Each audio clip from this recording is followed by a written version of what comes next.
Have you ever heard a story and you know the narrative or plot is not quite right? What will it take for you to step in and change the narrative? That's coming up. The Whitney Reynolds Show was made possible by Theraderm. We believe that every person should have the opportunity to look as refreshed, young, and healthy as absolutely possible. Children's Learning Place, excellence in early childhood education since 1998. Sharp Vision Modern LASIK, believing is seeing. Sciton, because results matter. Fresh Dental, keeping smiles fresh. And Kevin Kelly with Jameson Sotheby's International Realty. Luxury is an experience, not a price point. And by other sponsors. Hollis Plyman and Company, CPA firm. The Cryo Bar. Cellular Intelligence. Tutu School of Chicagoland. Deluxe Cleaning Services. Chicago Andrea Creative. Goldfish Swim Schools of Chicagoland. Barkbusters Home Dog Training. Instagram My Selfie. And Export Fitness.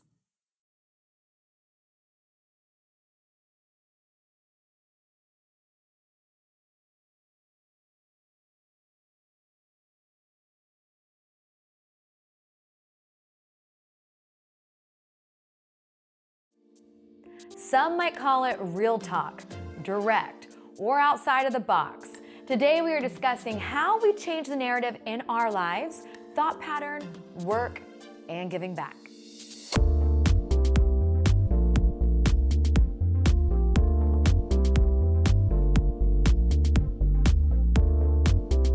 You're watching The Whitney Reynolds Show. Our next guest caught major attention on Shark Tank. His spice company was founded from a discovery when he was serving the military in Afghanistan. He is changing the narrative for people near and far. Let's welcome him out. Welcome to the show. Thanks for having me. So tell me about serving over in Afghanistan and how you came up with this discovery. So I had served 2 tours in Iraq before I went to Afghanistan. And in Afghanistan, prior to deploying, I had the privilege of joining a program called the Afghan Hands Program. So this was an initiative from the Department of Defense, General McChrystal's idea to train a cohort of experts in Afghanistan language, culture, and the root causes of insurgencies. So I liken my tour in Afghanistan compared to Iraq, like walking around with a blindfold versus being able to see. Just understanding the culture, having a little bit of language skill, and being able to interact directly with people on the ground was just eye-opening. So it was a very different experience than Iraq, and also my mission there was a little bit different. I was sent there to serve as a subject matter expert for my commanders on the ground, but also interact with Afghanistan government officials and tribal elders, and try to gain access and influence and learn how we can best affect change in the country. Can you describe your first interaction with an Afghan when you were there? One interaction that comes to mind when I first went to Afghanistan was with a gentleman named Nabi. And at this point, I know a little bit of language, so I'm trying to practice my language, and we're joking around, and he's asking me about the U.S., and we get to talking, and he starts telling me how great Afghanistan is, and jokingly says, why don't you just stay here? Like, you speak Dari, Afghanistan's great. And using my limited language, I said, we have buildings and streets in the U.S., and I'm trying to describe to him what it's like in the U.S., and he says, well, here we have, family, and we have mountains and all these things, and it was just very eye-opening, like his perspective of the world. And I was able to interact with Afghans on a daily basis and speak to them, and it was, while I was serving with the Special Operations Forces and working as a government advisor for the Afghan district and provincial governors of a southern province called Wardak, that I met a farmer named Haji Yosef. And Haji Yosef comes up to me, and he's carrying this little vial of saffron. I didn't know a lot about saffron at the time. And he tells me, I would grow more of this saffron, but I can only sell it in my local market, in my local village cluster. So he was looking for help to expand his markets. And he was thinking just in Afghanistan. But this was a problem that I saw not only in agriculture, but in other sectors as well, where Afghans have, they have a great capacity to make things and produce things. But particularly in agriculture, they have such fascinating agricultural products. I love the food there. It's really amazing. And, this issue is that they can make products and they can grow products, but they don't have any place to sell it except for their local markets. So I got on the phone with my friend Kim. So we met in the military, and she was at Harvard Business School at the time. And we got to talking and thinking, hey, this is a business opportunity. What if we can connect these farmers with U.S. markets, and by doing so, we can give them an incentive to grow more, and by growing more, they'll provide more jobs, and by just selling their product, they have more economic inputs into the rural society, which has really kind of missed out on this 19 years now of international involvement, which is really focused on the urban centers. So going from the United States to Afghanistan and everywhere else that you've traveled through the military, what was it like stepping off, American soil and stepping over there and saying like, okay, I'm here to help? That's a good question. It's always a almost transformative experience when you get on a plane in the U.S. and then 20 hours later you end up in Afghanistan or Iraq or any time with the military. It's totally different from going with the military as it is as a civilian. My thoughts when I think about what it was like in the military. You come off this jet, the military jet, and the ramp blowers, and it's noisy, and you see helicopters and tanks, going back and forth, and it's kind of like chaotic, like this organized chaos, and it looks like something out of a movie. That was always like really, that left a big impression on me, especially in my experiences in Iraq, where it was a little more of a kinetic environment. But going as a civilian in Afghanistan now, I go to an airport, which is not very different, except Right. Just simpler than it's like flying into a small town in the U.S. I think the big difference is that there's a lot more manual labor there, like moving bags from here to there. But it's still fairly efficient, and it's not very different at all, except that no one's speaking the language that you might be familiar with. So what was it when you were there, besides this pre-training, because we heard that made you look deeper at the Afghanistan people? Because so often we can literally just pass people, and here you are serving, and not that they were like the opponents by any mean, but you were there to try to help. But what really made you want to say, like, I want to lift you up, I want to bring, you more jobs, more sufficiency? Yeah, that's a great question. I really fell in love with Afghanistan, and it was because of the people.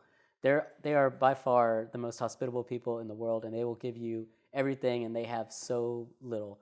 And everywhere you go, if just by being able to speak a little bit of the language, I was always treated like an honored guest, and it is really an honor for them to have a guest. I always told people I feel much safer traveling with Afghans as their guest than I did, with all this armor and guns and all this, army stuff. So I really preferred, traveling that like low key as a guest of someone. And when I go back now, I have no issues traveling around the country. Well, and that's what I was going to say. Is that kind of a misconception?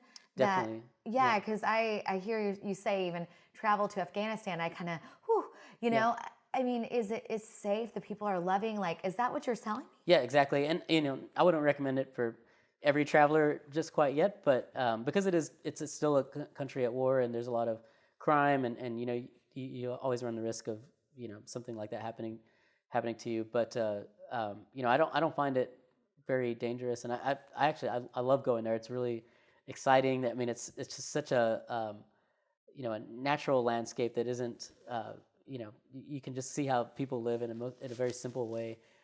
And like I said, Afghans are the most hospitable people in the world, and they're just excited to show you, how they live and treat you as an honored guest.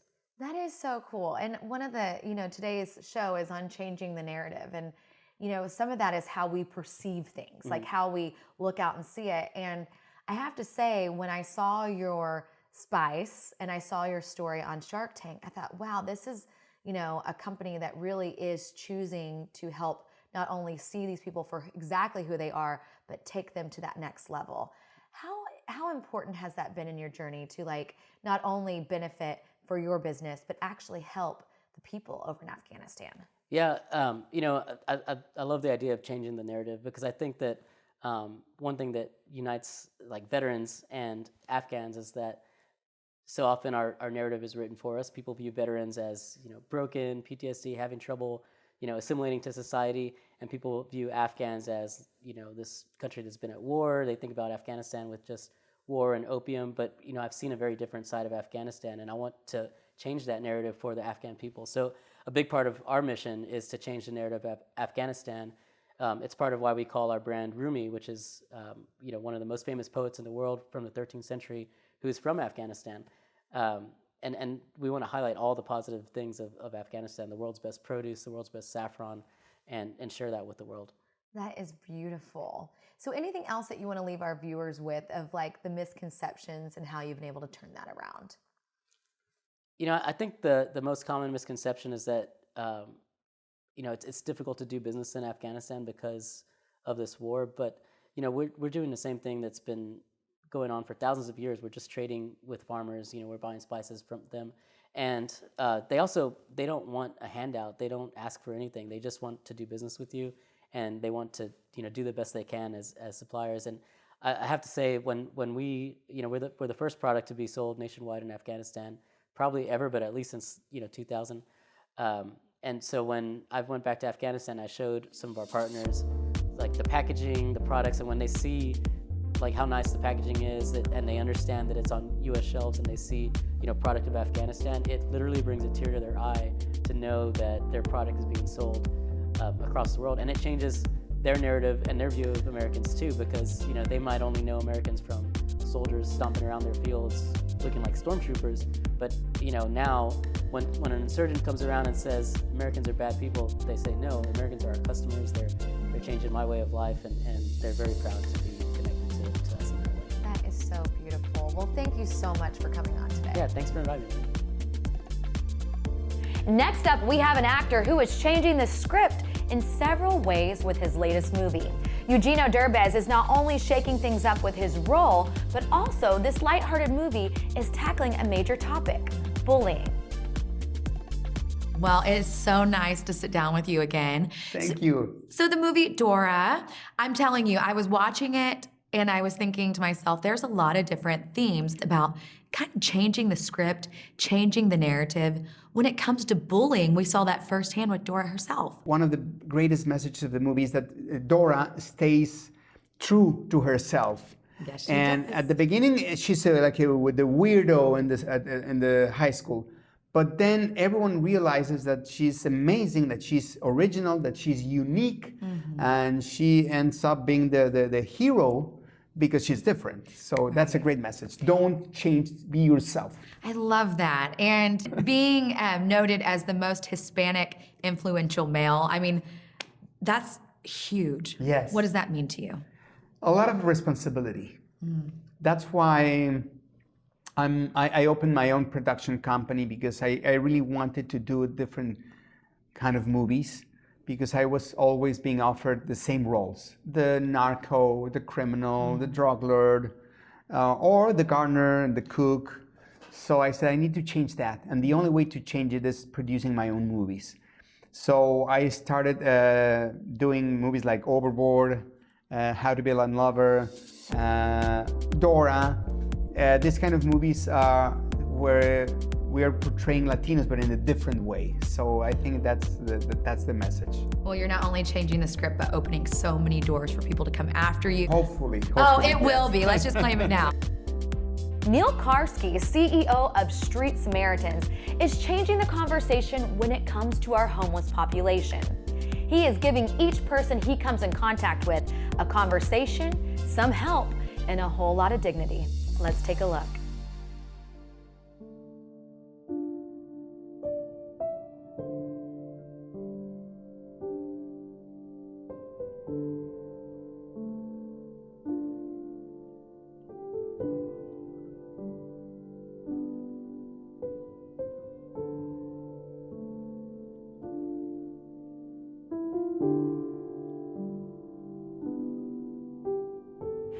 I don't want to be out here, because I know what's out here.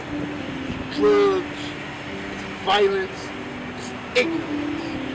I don't got time for it. You don't take a rocket scientist to figure out what the main problem is down here downtown. What's the big problem? Drugs. I make people laugh. But when it goes down to when you're robbing people, you got to steal from people, then you're making it hard on me. Right. You're making it hard. Just because you don't want something better for yourself, that's on you. Don't make it hard for the next man that wants something out of life. This here, these streets, it's dangerous. I don't want to live out here.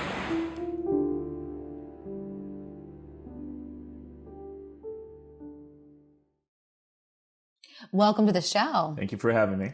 So we just watched a snippet of your documentary on the homeless population, and that's really what kind of led you to starting this nonprofit, Street Samaritans.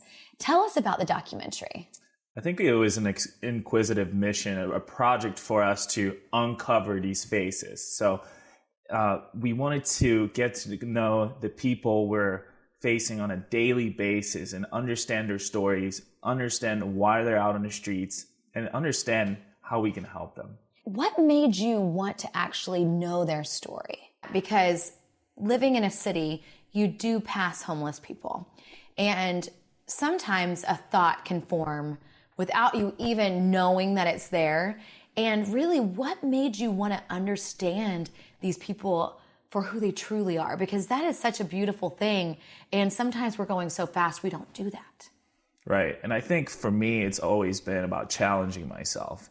And I wanted to target that population that's so misunderstood, so misconceived, and so underserved. And you saying misunderstood, underserved, how did you draw that opinion? Was it something that you knew going into all this? Or was it something that you said, I discovered this when I actually got to know the people? Well, I think you look in a general spectrum of, charitable organizations and causes. I think homelessness falls pretty low. And I think it's more challenging to attract people to actually help that cause that I think as human beings, we shy away, we turn away from the things we don't understand by nature. So for us, as young students, we were students when we were filming the documentary, we were curious and we wanted to understand, why are people neglecting the homeless? Where do they come from? Why do they stay on the streets? Yeah. So tell us, what did you find? Well, we found out that, the misconception are mostly wrong. A lot of people say, oh, there's drug addiction. A lot of them don't want to work, but the reality of it is a little bit different. It's a lot different. We found out a lot of people don't have familial support, that they come from bad situations or impoverished areas. They had tragic events happen to them, like injuries and lack of jobs. And they really, without a lot of support and not knowing where to go, they end up in the street. A lot of them develop mental illnesses and chronic addiction after they're on the streets, because of the neglect and the rejection, inability to help oneself from depression. So it is really a negative spiral once you're on the streets. But there are tragic events that happen without, proper support and taking action to figure out how to get yourself to a better place. You're on that path, unfortunately. Well, and that's an interesting point, is just even thinking back in my own life of hard times. Like, I did have people come around me and help me get through that season. And what you're saying is the homeless population might not have those people. Exactly. And with the documentary, you then decided to start this nonprofit. And you did it at a young age. Let's just tell the viewers, how old are you? I'm 30. You're 30, and you started it in your 20s. What led you to say, okay, not only did I see this, but now I want to change it? Yeah, so I was working downtown, and every day I would buy homeless guys lunch. And I specifically remember one guy who was always out there, and he was holding pencils in his hand because that's all he was able to offer in return. So I would always get him lunch, And then I wouldn't ask for a pencil back, but he always was adamant about giving me a pencil. And that was just a really awesome gesture. I ended up traveling for work for a few years after. And when I came back to Chicago, I just realized, these guys are still out there. They still need help. I just got to take action. Well, and it's interesting, the pencil, that could have signified some dignity that he wanted, because sometimes when you lose stuff around you, or, for the homeless population, if you lose your house and, your daily, where you return after a long day, he probably just wanted some dignity at the end of that. And I feel like whenever you get to know these people, whenever you get to know the stories of the homeless, then you get the dignity. You do. And I think you are able to connect to them on a deeper level. And that's what the human connection behind everything we're doing at the nonprofit is all about. So how did you start it, and what is the mission? It's silly. I was just talking about it with Melanie, our co-founder, the other day, because time flies. And it started off with me posting a Facebook status and saying how many of my friends would be willing to come out and give out care packages to the homeless on a random Sunday. When you had 20 people show up, I think we're distributed like 30 or 40 care packages. We're like, man, that's a huge success, and over 5,000 people later, over, 10,000 care packages later, and God knows how many articles we distribute it. We're here, and it's grown so well organically. And I think we're starting a little bit of a movement where, we are preaching that human connection to people, and the people that actually come to volunteer have a great experience, and a lot of them, experience them as a slight awakening as well.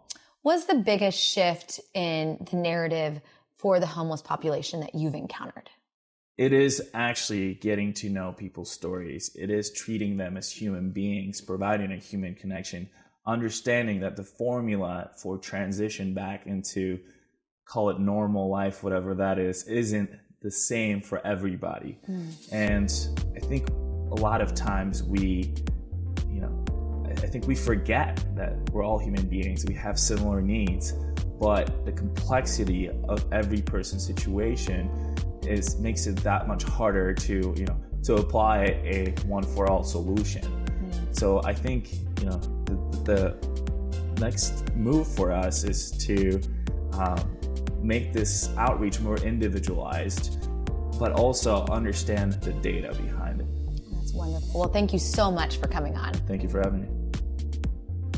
Changing the narrative for ourselves or others starts with looking at things more deeply or differently. Our guests are a reminder that this type of change starts from within, and it's amazing what our minds, talents, and hearts can do. Remember, your story matters. For more information on today's show, visit WhitneyReynolds.com.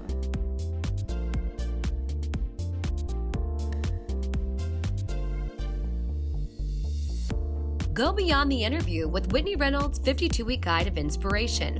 The book goes deeper with the topics you see on The Whitney Reynolds Show. To get your copy for $12.95 plus shipping and handling, go to WhitneyReynolds.com/store and use code PBS. The Whitney Reynolds Show was made possible by Theraderm. We believe that every person should have the opportunity to look as refreshed, young, and healthy as absolutely possible. Children's Learning Place, excellence in early childhood education since 1998. Sharp Vision Modern LASIK, believing is seeing. Sciton, because results matter. Fresh Dental, keeping smiles fresh. And Kevin Kelly with Jameson Sotheby's International Realty. Luxury is an experience, not a price point. And by other sponsors. Hollis Plyman and Company, CPA firm. The Cryo Bar. Cellular Intelligence. Tutu School of Chicagoland. Deluxe Cleaning Services. Chicago Andrea Creative. Goldfish Swim Schools of Chicagoland. Barkbusters Home Dog Training. Instagram My Selfie, and Export Fitness.